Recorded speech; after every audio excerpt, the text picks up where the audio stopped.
এক গ্রামের পাশের জঙ্গলের এক পোড়ো বাড়িতে এক ডাইনি বাস করত। এই পৃথিবীতে ডাইনির নিজের বলতে কেউ ছিল না, শুধু মিউ নামের এক ছোট্ট কালো বিড়াল ছানা ছাড়া। বিড়াল ছানাটিকে ডাইনি তার নিজের চেয়েও বেশি ভালোবাসত আর খুব যত্ন করত। আমার লক্ষ্মী মিউ সোনা, তুমি কি খাবে? তুমি কি ছাগলের দুধ খাবে? Mu mu. সেই জঙ্গলের ধারের মাঠে গ্রামের লোকেরা ছাগল চড়াতে আসত, কারণ সব থেকে সবুজ আর তাজা ঘাস সেখানেই পাওয়া যেত। আচ্ছা দাদা, আমি তো গ্রামে নতুন এসেছি, তা শুনেছি এখানে নাকি কাছেই এক ডাইনি থাকে। ঠিকই শুনেছ। এখানে আসতে তোমাদের ভয় করে না? আরে না, আগে ভয় করত, কিন্তু এখন আর করে না। কেন দাদা? এখানে ছাগল চড়ানোর অনুমতি ডাইনি আমাদের দিয়েছেন, সেজন্য অবশ্য প্রতিদিন এক বাটি করে ছাগলের দুধ ভেট দিতে হয় আমাদের, ওর বিড়াল ছানার জন্য। সে কি দাদা, প্রতিদিন এক বাটি ছাগলের দুধ? হ্যাঁ, আমাদের মধ্যে থেকে রোজ একজন করে ডাইনিকে ছাগলের দুধ দেয়, তাই সমস্যা হয় না। তার মানে এখানে ছাগল চড়াতে গেলে আমাকেও দিতে হবে?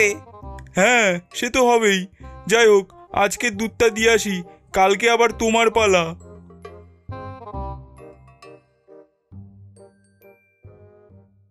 পাঁচু নামের ওই লোকটা আর কোনো উত্তর না দিয়ে চুপ করে গেল, কিন্তু মনে হলো সে মনে মনে কিছু একটা ভাবছে। অন্য লোকটি গিয়ে এক বাটি দুধ ডাইনির দোরগোড়ায় রেখে এলো। তারপর সবাই ছাগল নিয়ে যে যার বাড়ি চলে গেল।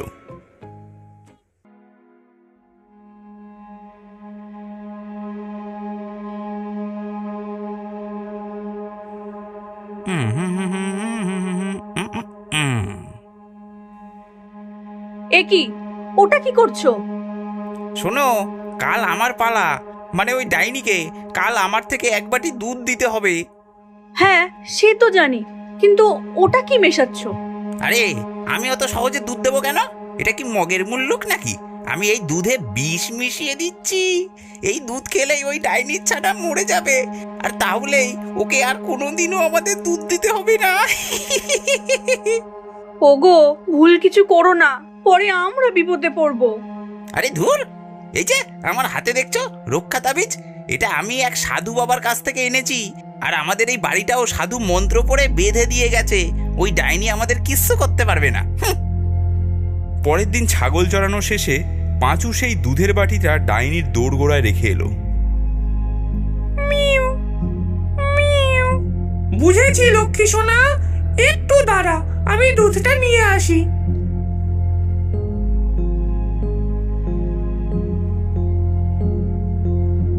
এই নাও লক্ষ্মী সোনা, খেয়ে নাও। মিউ মিউ।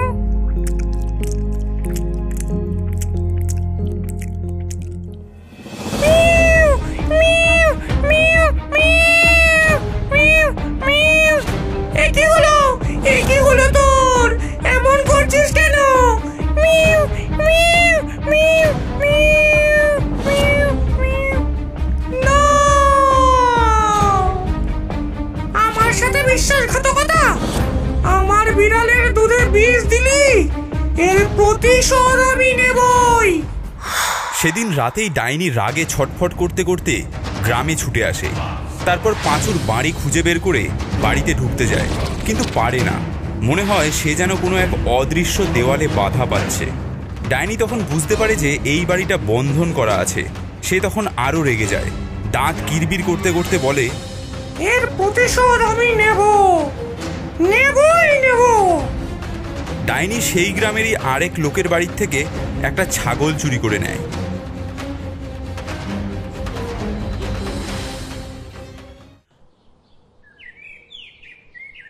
পরের দিন সকালে ছাগলের মালিক দেখতে পায় তার একটা ছাগল নেই। তখন সে লক্ষ্য করতেই দেখে একটা পায়ের ছাপ তার বাড়ি থেকে বেরিয়ে অন্যদিকে গেছে। সেই পায়ের ছাপ ধরে সে পাঁচুর বাড়ির সামনে এসে পৌঁছায় আর দেখতে পায় সেখানে ছাগলের কিছু হাড়গোড় পড়ে আছে। সে তখন চিৎকার করে পাঁচুকে ডাকে, এই চোর, তুই আমার ছাগল চুরি করেছিস, আমি তোকে ছাড়বো না। আরে আরে দাদা, আমি তোমার ছাগল চুরি করব কেন? আমি তো কাল বাড়িতেই ছিলাম। ঝগড়ায় কোনো সমাধান না হওয়াতে তারা দুজন মিলে গ্রামের প্রধানের কাছে গেল। ওই যে ওই আমার ছাগল চুরি করেছে। আমি করিনি। আমার গোয়ালের বাইরে ওর পায়ের ছাপ পেয়েছি। আমি চুরি করিনি, ওই ছাপ আমার না, আমি বাড়িতেই ছিলাম। তাহলে কে করেছে? মনে হয় গ্রামের বাইরের ওই ডাইনি করেছে। ডাইনি কখনো কোনো দিন আমাদের কারো ছাগল চুরি করেনি, তাহলে আজ কেন করবে? পাঁচু এবার থেমে গেল। সে ভয় পাচ্ছিল যদি সবাই জেনে যায় যে দুধের সাথে বিষ মিশিয়ে ডাইনিকে দিয়েছে তবে সবাই তাকে গ্রাম ছাড়া করে দেবে, তাই সে আর কিছু বলে না। তখন প্রধান বলেন, তুমিই চুরি করেছো, আর কোনো কথা নয়। তুমি জরিমানা হিসেবে তোমার একটা ছাগল ওকে দিয়ে দেবে। হ্যাঁ?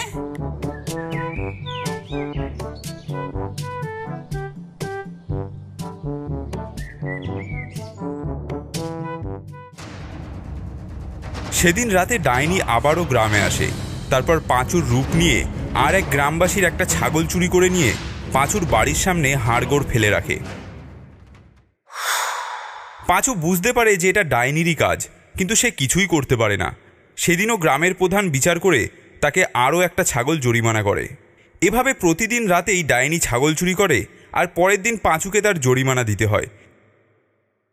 এইভাবে জরিমানা দিতে দিতে পাঁচুর কাছে আর একটাও ছাগল থাকে না।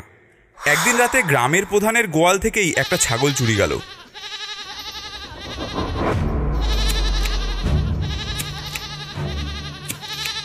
এত রাতে ছাগলের চিৎকার কেন? দেখি তো গিয়ে।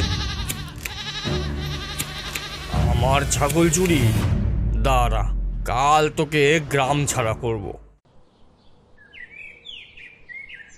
পরদিন সকাল হতেই গ্রামের সকল মানুষ মিলে পাঁচুর বাড়ি ঘেরাও করে আর বলা বলি করতে থাকে, ওকে গ্রাম থেকে বের করে দাও, ওকে পুলিশে দিতে হবে, এত সহজে ছাড়া যাবে না।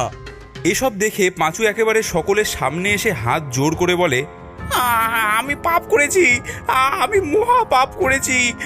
আমি দুধে বিষ মিশিয়ে ডাইনির বিড়াল ছানাকে মেরে ফেলেছি। এই প্রতিশোধেই ডাইনি আমার উপর থেকে নিচ্ছে, আপনারা আমাকে বাঁচান। এবারে পাঁচুর কথা শুনে সবাই সবটা বুঝতে পারে। গ্রামের প্রধান বলেন, হায় হায় হায়, এ কি করেছিস তুই? এখন ডাইনি কি আমাদের ক্ষমা করবে? তোমরা সবাই মিলে ডাইনির কাছে যাও। ডাইনির মনটা ভালো, তোমরা তার কাছে ক্ষমা চাও। আর আমার বাড়ির একটা বিড়াল বাচ্চা দিয়েছে, সেখান থেকে একটা সুন্দর কালো বাচ্চা ওর জন্য নিয়ে যাও।